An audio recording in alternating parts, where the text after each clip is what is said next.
this is Aromie here, and welcome back to Degraman. We are here, going back to the hotel after having a bloodbath with the Altids.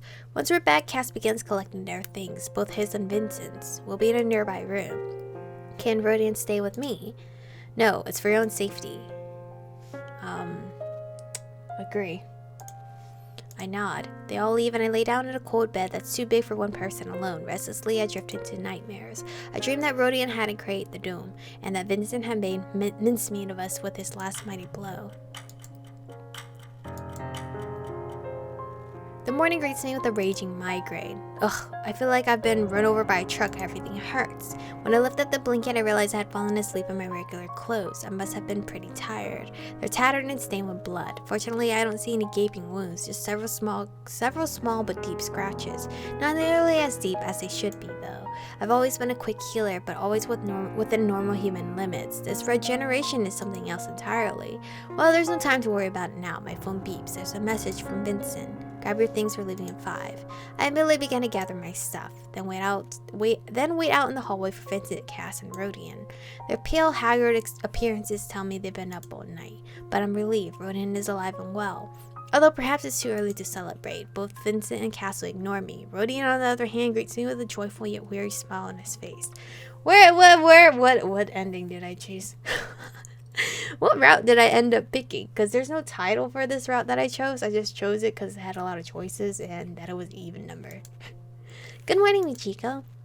Without another word, we silently hop into a taxi and head to the train station. I decide to sit behind the boys. Not only do I need some time alone with my thoughts, but I want to keep an eye on them. The shock from yesterday has passed, and all I'm left feeling is pain and heartbreak. I'm so confused. I don't know who or what to believe. Even my own feelings continue to deceive me again and again. You can't become someone of import when you're this stupid and naive. Finally arriving at the station, we head through the service door. It's certainly curious that the guys are okay with bringing Rodian to such a strategically important location. Or maybe they don't view him as a threat. No, it's more likely they're just confident in their own powers. Once we're back in the cool, out of the corner of my eye, I catch Vincent shoving Rodian into Ein's office. The poor kid was glancing around anxiously. I hope Ein decides he can stay here with us. Still, if he's about to have the same conversation I did, I can only sympathize with him. Not knowing what to do with myself, I head back to my room, my real room. Compared to everything that happened yesterday, the fight with my mom doesn't seem so bad anymore, and my room is my room. I don't know how anyone can withstand the amount of mental bludgeoning I have had rain down upon me. That is very true. She's going through a lot of shit. But girl, I'm still a little bit angry at you. But at least one thing is clear now. If Vincent and Castle are simply following Ein's orders, then the rest of the Quanzies in his organization are also murderers. I thought you already knew that. I thought you came to that solution already. Ragnar and Vincent's bloody training the other day. Child's play. I'm sure it was nothing compared to their work out in the field. The vacant expression on Vincent's face when he cold-bloodedly killed those Altids, the naked brutality of it has revealed the Quanzi's true nature to me. Apparently when you fight monsters, you really do become one. Still, the danger from the Altids is self-evident. I have no idea what would have happened to me if Vincent hadn't stopped their onslaught yesterday. Unfortunately, it seems I only have 2 options available to me. Find a way to escape the Altids or use the Quanzi's protection, regardless of the blood on their hands. I contemplate my predicament as I strip the wallpaper from my walls. The cheerful pattern had begun to infuriate me intensely. It is only when it's all torn down do I begin to laugh anxiously. I stare at the bare plaster and piles of garbage. I can't believe how calmly I'm considering using those murderers and hypocrites as my protectors. Well, you have no other choice, sadly, because you cannot do shit alone. Like, you have no powers that can strengthen you whatsoever. Like, she can't even use her own powers to benefit for herself. For the first time ever, my room is a mess. Yeah, I'm somehow satisfied with it. I go to bed and sleep for the rest of the day.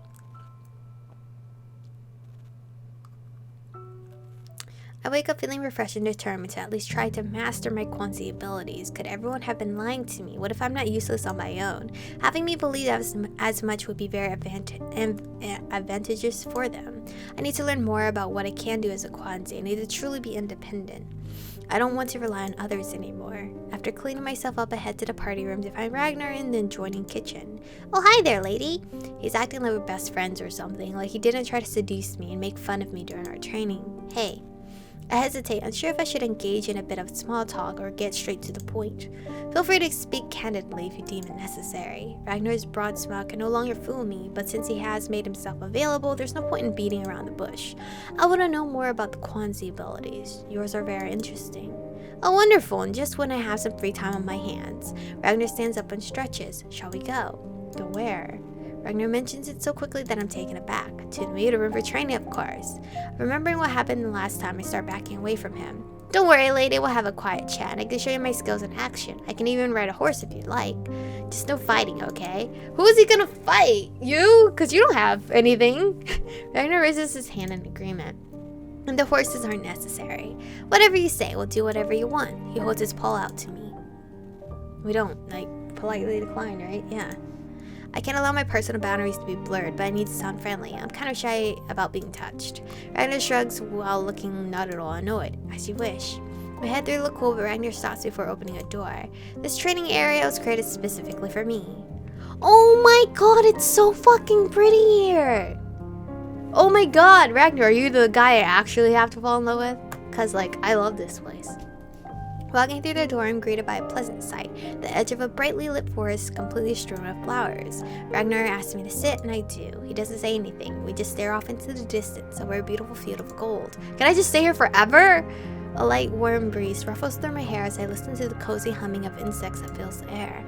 Ragnar then begins to collect flowers to make a wreath, I think. If you wish to know how I discovered my abilities, I just relaxed and allowed the flow of life to stream through me. Alright, I don't think that's gonna work for everyone. But alright. Honestly, an attractive and eloquent young man helping me relax while surrounded by gorgeous nature. Can there be anything more tempting? Ragnar offers me his handiwork and smiles charmingly. I accept the masterfully crafted wreath with a grateful smile on my face and place it on my head. Can you tell me more? This sad attempt at romance doesn't count. I don't need sympathy, I need information. Alright, girl, she's still tight on her goals. Ragnar proceeds to show me various meditation techniques and yoga postures, which definitely helps me relax, but I don't feel an ounce of power awaken within me. Besides, his fighting style isn't quite this peaceful, nor does it demonstrate an affinity for nature. Oh, unlike the monsters and skeletons he spawned during his practice with Vincent, he's now creating adorable little unicorns with the help of his pipe. Honestly, it was foolish of me to expect this to be quick and easy. By the way, did you happen to get into a fight with Vincent? This question is like a punch in the gut. Taking my awkward silence as a yes, he continues. Well, it's no wonder he is a disgusting character after all. A chill runs through me despite the pleasant warmth of the muter room. He looks so cute when he pouts though. He is the strongest. I feel like he's literally the strongest. Aside from maybe Castle. What makes you think we're fighting? You're here with me instead of training with your lover boy, aren't you? There's no arguing with that. I know Vincent. It's obvious you were lying. You're so clumsy and have absolutely no imagination. Okay. Ragnar's everywhere to drive me even further into a corner. Victor made it all up, didn't he? Just so you know, the lie was for you, not us. It was meant to bring you back without unnecessary casualties. I've never in my life been more intimidated by a friendly smile. Calm down, will you? I'm not threatening you. I must confess we are to blame for this situation. We shouldn't have pushed you so hard. Although I'm not even sure how it all happened. I miss Ragnar's last comment, which he had muttered under his breath. All I can think about now is how I've been surrounded by lies this entire time. Do you think we could start over? Start over with what? Harassment? Annoyed, Ragnar frowns. No, everything, as if nothing had ever happened. But let's just talk. You wanted to know about Kwanzi abilities, yes? Perhaps if we return to a friendlier air, you'll be more comfortable discussing things.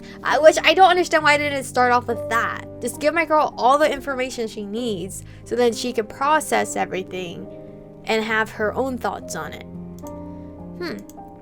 The others know, by the way, except Vincent, of course, but he can go on believing he heroically saved you. Why is he telling me all of this? There has got to be a catch here. I just need to keep listening. Maybe I'll learn something that will be helpful to me and my goals, if it's even that easy.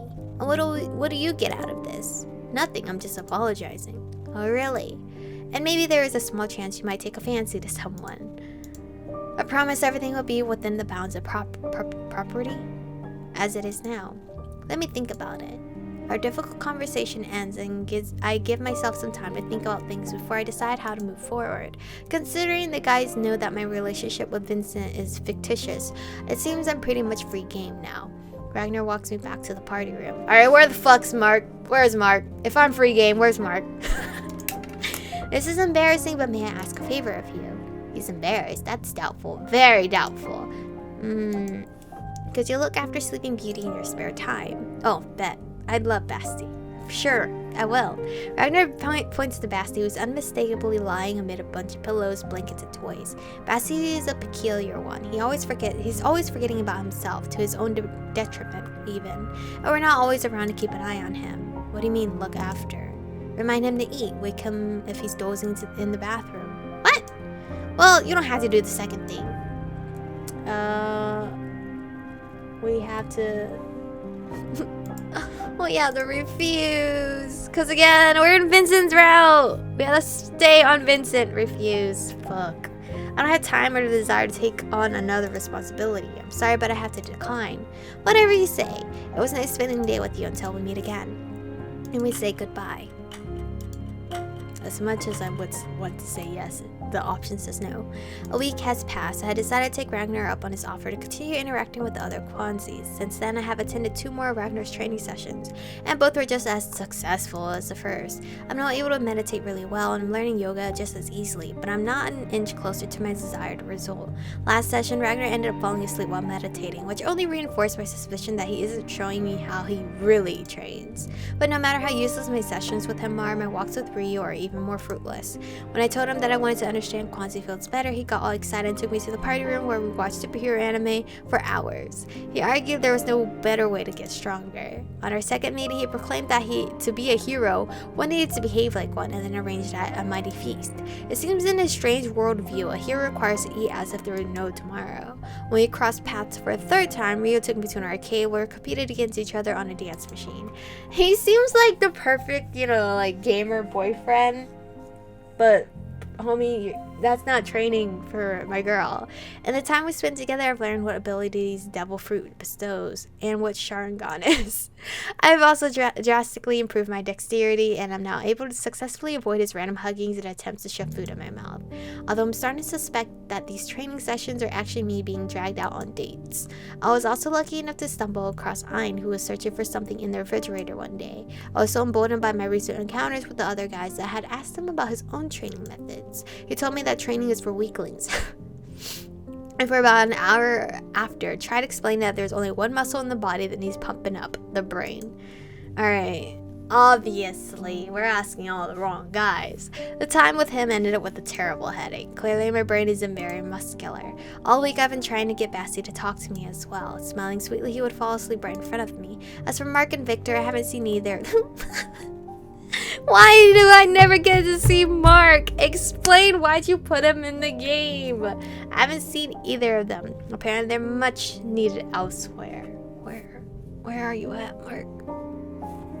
Mark, help. I haven't crossed paths with Vincent and Castle either. I suspect they're avoiding me, but I don't know if that's a good or bad thing. It's all very confusing. My feelings for Vincent are particularly difficult. I dream about him every night, and not all of my dreams are decent. I've been waking up feeling ashamed, but also heartbroken. Despite everything that has happened, I miss him. Oh, really? I really don't feel that in this route. What is even more disturbing is a chasm between what I feel and what I should feel. My heart and my morals are at complete odds with each other. I bumped into Ronan a couple of times earlier this week. He was filled with enthusiasm and excited to chat with me. At first I tried asking him about his Kwanzi training, but he modestly replied that he didn't even understand how to use his own abilities. On the contrary, he had been looking for my advice, but what was I going to tell him? That I'm a useless genia who can't do anything on her own? At some point I decided it would be better to avoid him altogether. He's clearly fond of me, and I don't want that fondness growing into anything more. Well, good on you! The nice thing is that Ein had worked on the door to my room, and I can now access not only my mother's apartment, but the entrance to the neighboring house too, where Vincent and Castle's door is. What's more, Ein connected an entire apartment to my room. All that's missing is a kitchen, but since I can cook and eat in the party room, it's not a big deal. Since then, I haven't been out and about in the real world much. Although I wouldn't exactly consider myself a recluse, Ein's meeting rooms are quite pleasant to travel through, and I use them liberally. These days, I spend all my free time studying Kwanzi abilities and listening intently to everything that's explained and shown to me. I've even read through several books and have searched the entire internet for knowledge of the occult, but all my attempts at research have been futile. Why isn't there an article on the web titled How to Become a Successful Kwanzi and Independent Jania? I wish I knew it would be this hard. Researching what you don't really understand and not having the slightest bit of success. It's painful. I feel like I'm the loner all of a sudden. This evening after training in Kwanzi Fields, I, as usual, head to the party room for dinner. But what is gonna be like the party? Castle's birthday? Anyway, this is where we're gonna stop for today's episode. I really feel like I'm in the loner route right now. Comparing to Vincent and Castle's route for where we are right now, I would still choose Castle over Vincent. Because I just feel like we're not getting enough time alone with Vincent. In the beginning, they spoiled us like hell with a bunch of CG arts and stuff with Vincent. But now I guess since we're in the middle of the story, where it's more like just her, I don't even, like, I'm not even screaming that I miss Vincent. Because I know during this part with Castle, I kept saying I miss Cass. Where's Cass? But I'm not even doing that to Vincent. So I feel like maybe Castle will win my heart in the end. But thank you guys for watching today's episode. Stay beautiful. And I will see you guys in the next one.